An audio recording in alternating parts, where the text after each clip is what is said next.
today's episode, we are going to talk about dog treats. It's pretty much like feeding our dog sofa, right? The leather skin of the sofa. And the worst parts of it. Oh my goodness. Oh my god. What? How? New dog owner also don't know what to do, right? I'm like, massage, drink water, I don't know. Do not feed me, ask my mama. Right, then everybody will know not to feed you dog treat. Welcome to Okie Doggy. I'm Adeline and this is Bailey. And I'm Chuyu and this is Double and Pepper. In this channel, we're going to be sharing about everything under the sun, all about doggies. Bailey! Welcome to Okie Doggy, and I'm Chuyu. With me here I have Double and Pepper. And I'm Adeline. And today's special guest with us is Eunice. Hi, I'm Eunice. I'm the owner of Peachy, the Pomeranian that you saw just now. I'm also the owner of Peachy Shares Her Treats, which is an online-based treats and chews business. Great, and that's the reason why we invited Eunice here today, because today's episode we are going to talk about dog treats. So Eunice, can you tell me, right, is this good for your dog? Well, I don't think so because of the ingredients and processes that were used to produce this chew. What is it actually made of? I mean, like, it looks like dog bone, right? And I think that's precisely the reason why most dog owners, if you don't know what it is made of, you go to the pet shop, you will see, hey, this white color thing looking like dog bone, and it looks like what dogs would love to eat because that's what cartoons and TV shows, right? So what exactly is this made of? It's actually made from cowhide, which is the skin of a cow. And then the processes involved will be bleaching, soaking them in chemicals to produce the texture and the color that is on the shelves now. Wow, that doesn't sound too good. Yeah, in fact, as far as I know, this is like the leather that is soaked overnight. Many hours, certain chemicals and stuff, which is exactly what you do not want to put into your dog's body. Oh my goodness. So you guys mean this raw hide is actually cow skin, and then they cut it out and then they dry it and then they soak it in chemical for days and to bleach the color into white color? Is that what you're saying? Sometimes even pink color. Oh my god. The cow skin is not originally the color, pink color, white color, or even red color. So they have to go through processes to change the texture and the color of the cow skin. My goodness, so it's pretty much like feeding our dog sofa, right? The leather skin of the sofa. And the worst parts of it.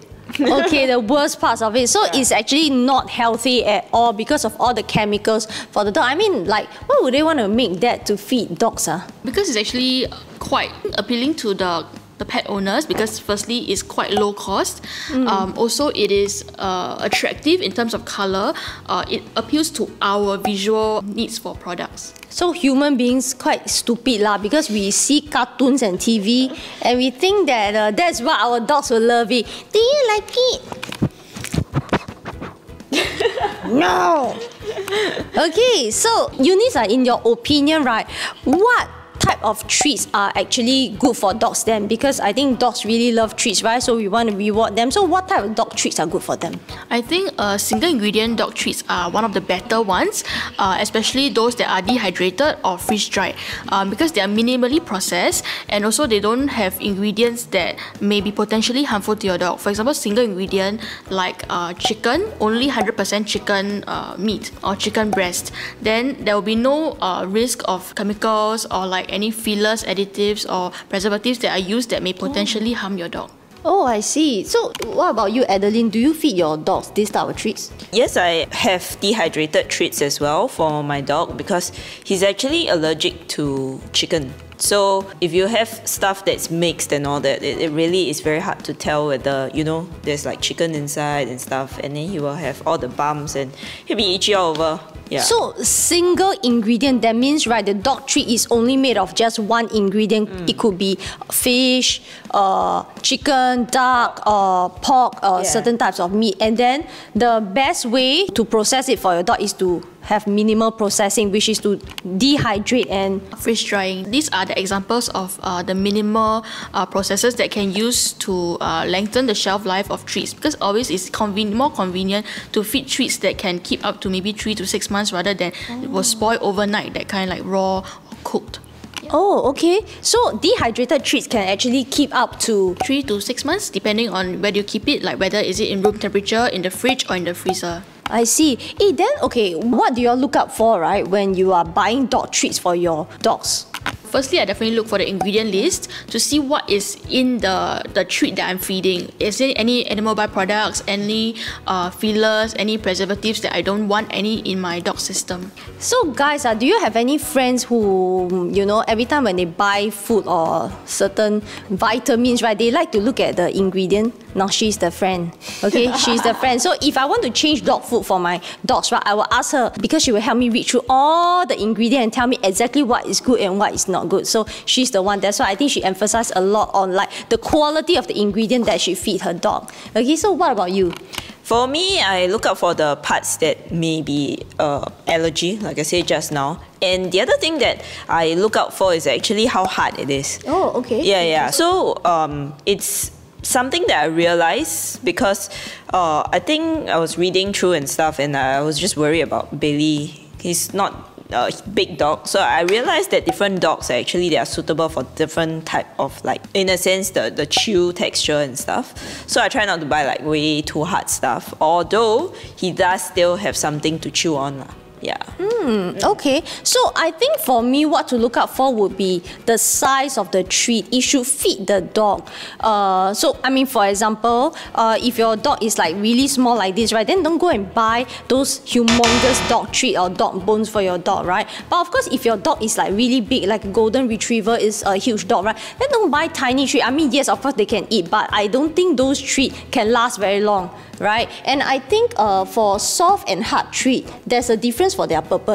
What, Eunice, what do you think? Yes, especially if your dog is very big, it will not be advisable to give them small chews because they swallow easily, and then it can cause intestinal blockage or any other gastrointestinal problems. Oh, wow. Yeah, so getting the right size for the right size dog is very important. I see. Wow. I didn't know that too. Well, I didn't know that. And also because if the treat is very small and if your dog is very big, they will gobble up very quickly. Yes, correct. And then they may choke on it, right? Or they can get bloated or other problems. I see. So, okay, guys, do you guys have any bad or unique experience when it comes to feeding your dog treats? Yes, for Bailey, I realized that not all treats were made equal. Well, what do you mean? Well, the thing is, I fed him some. Honestly, I cannot remember what it was because there was a time when I was still figuring out what to give him, right? And after feeding him some treats, I realized that he had constipation, and it was so bad. You feed too much treat, is it? Yeah. I think you feed him too much treat. Like you just keep giving and giving. Hey, can you replace treat with meals? Cannot lah. No, because a main meal needs to be balanced. Treats may not be able to give you the balance that your dog needs. Okay, thanks for the pro tip. Okay, so what happens to Bailey? Okay, I never feed and replace, okay? Okay, it is, well, basically he had like trouble pooping, and he's always like very consistent, as a owner, I'm sure you know also, like you pick up the poop every time, right? So you know the consistency and stuff. Yes. But like that time he was just circling, and then he started howling. That means in pain lah. Yeah, because he cannot poop lah. Then it was the first time I ever hear him howl.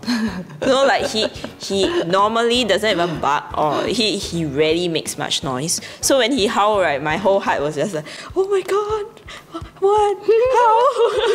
then I had to like, and new dog owner also don't know what to do, right? I'm like, massage. Drink water, I don't know. Then, quickly bring to vet. I think that is the best. I mean, if you realize that you have fed your dogs the wrong treat or treat that is not suitable for your dog, right, the best thing is to quickly send your dog to the vet. Yeah, right. Although luckily he managed to poop it out. So after that, I'm just like, no more of this whatever treat I'm giving, and just go back. Yeah. So, what about you, Eunice? Do you have any unique or bad experience when it comes to feeding your dog treat? Well, I think because I've been very cautious feeding Peachy any treats, I don't really have any unique experiences, except maybe once when we were at the dog cafe and then somebody else gave her their treats. So I think maybe she wasn't, she didn't tolerate the treats very well, so she had like watery diarrhea, like even blood in her diarrhea afterwards. So, do you know what this person fed your dog with? I'm not too sure. It looks like one of those red color, like little round, like a cylinder shaped thing. I'm not sure what it was. Yeah. Oh my goodness, I think Ada has a lot to say about this. So question, comment below, right guys, if you're a dog owner or even if you're not a dog owner, answer this question in the comment below. Do you think it's okay to feed other people's dog treats? Well, the short answer is no, absolutely not. You do not know whether the dog has allergies, or it's as simple as this. Would you allow other people, or would you feed other people's kids stuff without asking? If you don't do that for dogs as well, because you really do not know whether it's an allergy to whatever that you're feeding, or something happens, you will be responsible. Yeah. Not without consulting the parent first. Some dogs are on special diet because of long-term health issues. So their parents are very strict on what they can eat. For example, low-fat diet or like certain types of protein only, like maybe elimination diet. Then at that point of time, you definitely should not randomly feed treats and chews to other people's dogs. If imagine you bring your dog out to the dog cafe, right? It would be great if your dog is wearing like a t-shirt that says, "Do not feed me, ask my mama," right? Then everybody will know not to feed you dog treat. Just to say, right? I mean, true.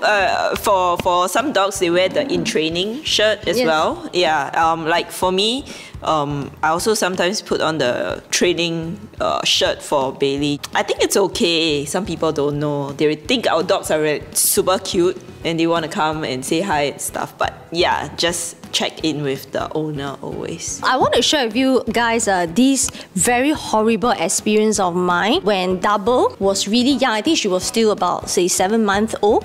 Okay, I fed her this particular dog treat. This dog treat looks like this. It looks delicious. Okay, I bought it from the pet shop. It has like a white color stick and it's wrapped with a meat jerky look-alike thing. And I fed it to her. I'm not too sure, was it like the quality of the dog treat or was it the texture? So what happened was, right, she was chewing on the dog treat and suddenly this dog treat entire thing, right, just slipped it down her throat. And then she was choking, you know. Wow. And then how do I know that she was choking? Because initially she tried to cough it out. And then after that, I can see her getting weak. Her face, right, really turned purple, like darkening, and she's getting very weak. So it was a very traumatizing experience for me also, you know. So at that point in time, I didn't know what to do. Like, I didn't expect dog to, you know, choke on dog treats. So on the spot, right, I quickly Googled how to help dogs that are choking. Okay, you can actually do this thing. Heimlich maneuver. Heimlich maneuver. You lift out the hind leg like this.